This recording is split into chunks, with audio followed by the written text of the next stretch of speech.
ఇప్పుడు అప్పుల పాలయ్యారు, జీవితాంతం అప్పుల పాలవుతారని ఏమైనా గ్యారంటీ ఉందా? ఎంతో మంది అప్పుల పాలైన వాళ్ళు తర్వాత కుబేర్లు అవలేదా?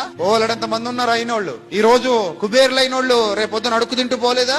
తిండి లేకుండా అయిపోలేదా?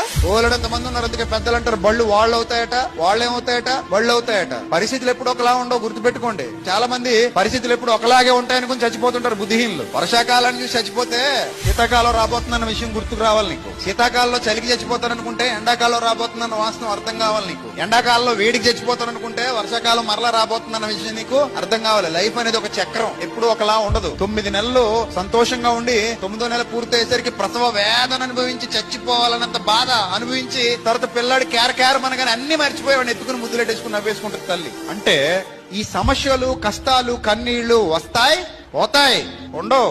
ఏ కష్టం శాశ్వత కాలం ఉండదు, ఏ శ్రమ శాశ్వత కాలం ఉండదు, ఏ బాధ శాశ్వత కాలం ఉండదు.